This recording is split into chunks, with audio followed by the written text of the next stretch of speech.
അപ്പൊ അളിയൻ കാര്യമൊന്നും അറിഞ്ഞില്ലേ? ഇല്ല. എന്നാൽ ഇനി ഞാനത് പറയാം, ആരും ഞെട്ടരുത്. ഇതാരാ കുചേലൻ ചേട്ടൻ? ഇങ്ങനൊരു കൂടിക്കാഴ്ച ഞാനും ആഗ്രഹിച്ചതായിരുന്നു.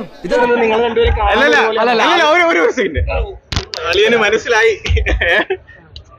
എന്തോ കുത്തി പറയുന്ന പോലെ എനിക്ക് ഫീൽ ചെയ്യുന്നുണ്ട് കേട്ടോ. അളിയന് മനസ്സിലായത് പോട്ടെ, വേറൊരു കാര്യം പറയാനായിരുന്നു.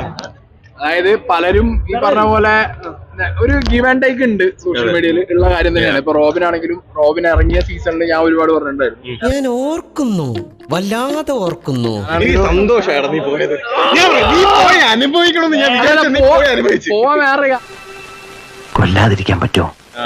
5 ലക്ഷം അല്ലേ, നീ 20 ലക്ഷം എടുത്തിട്ടായിരുന്നു വരേണ്ടിരുന്നത് അല്ലേ? ഇത്രയും വലിയ ഗതി കെട്ടവൻ ഈ ലോകത്ത് വേറെ ആരെങ്കിലും ഉണ്ടാവും എന്റെ കർത്താവേ. നിങ്ങളാണ് കളിയൊക്കെ ഞാൻ സായിന്റെ കളി കണ്ടിട്ടില്ല. പക്ഷെ ചില വീഡിയോസ് കാണുമ്പോഴത്തേക്ക് രസകരമായിട്ട് തോന്നി. ചേട്ടാ അപമാനിച്ചേ ഞാൻ പോയിക്കോട്ടെ. ഞാൻ വരുന്ന എന്നെ പാസ്റ്റ് ആയിരുന്നു അതൊന്നും ഇതൊന്നും എല്ലാം പറയുമ്പോൾ അറ്റ്ലീസ്റ്റ് ഞാൻ അതിന് ഒന്നും കൊടുത്തിട്ടില്ല. എന്താണ് അതിനകത്തൊരു ആക്കലുണ്ടല്ലോ. അയ്യോ, അത് വെറും തോന്നലാ.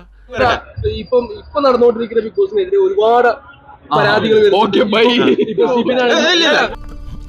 എവിടെ പോണു? തൊണ്ട വെള്ളം കുടിക്കണം.